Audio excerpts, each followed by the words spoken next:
some people aren't software engineers or very tech savvy. What if these people want to be involved in a startup? Can they be? In some ways, that's actually an advantage. I think that go back to what it is to be entrepreneurial. I think the main thing is I talked about the need for stamina. The other is the need to understand what a market need, and that trick is to make sure that you're working with a very strong technical person. So in the case of NeoDB, for example, the problem that I described that we've solved is something that people have been trying to solve for 30 years, and most people have felt is impossible, actually.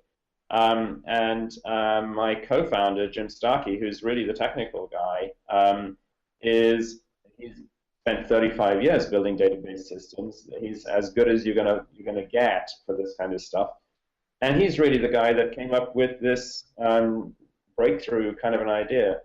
So that's great, and he's not a guy that particularly wants to build a company. He's a guy that likes designing interesting new software architectures, and so it works pretty well. Well, I know funding is a big concern for a lot of people who want to get into startups. What's your advice? Sorry, I'm going to try that again. Well, I know funding is a concern for a lot of people who want to get into startups. What's your advice for these people? One primary piece of advice, which is financing a company is a bit like getting married. In some ways, it's harder. It's really all about finding the right people, and there's far too much emphasis that people have in terms of going and trying to find the best financial terms and so forth. The truth is there are billions of dollars of investment money sitting out there waiting to be put into credible companies. So there's no lack of money. What there is I think, the entrepreneurs, I think, have got quite a bit to learn about how to access that money. But most importantly, what they tend to do is to go and get as much money as they can for the best possible terms. And frankly, as I say, that's not the best way. We actually turned down much better terms in our initial investment as compared to what we took, because I wanted to work with the people that I ended up working with. Now, it really seems like startups and small businesses need good people and stamina. Now, what should small businesses be looking for in potential employees, especially if they don't have a dedicated HR department to start off with? Right. Well, that's kind of the most important thing. When I think about a company, I think that you clearly need to have the product, and you clearly need to have customers, but employees are really the heart of it all.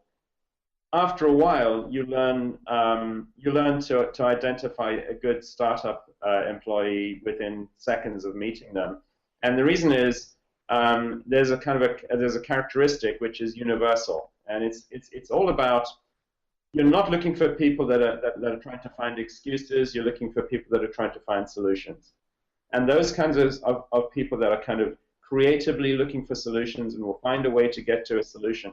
That's the most important characteristic. The second is that you need people with high energy, and the third is that they need the skills.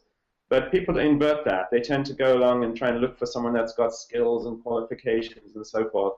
I can give you many, many examples of people like that fail in a startup environment, because the primary requirement is for people that are there to find solutions and to deliver on what they're being asked to do. I think a lot of people watching this video would want to know how you can find those skills just doing basic interviews. It sounds like you would have to work with someone for quite a while to actually know if they have the right energy to work for a startup. How do you determine that in just a few short meetings?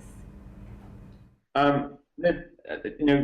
could have a conversation about interviewing techniques, and I wouldn't claim to be particularly an expert on it, but what I will say is that the primary thing is that when you're talking to someone is to really get down into the detail of what they've done in their lives before, whether that's professional or not, but really understand.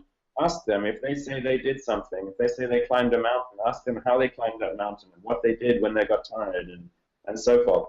Because it's really about finding out how do they think and how do they respond to challenges.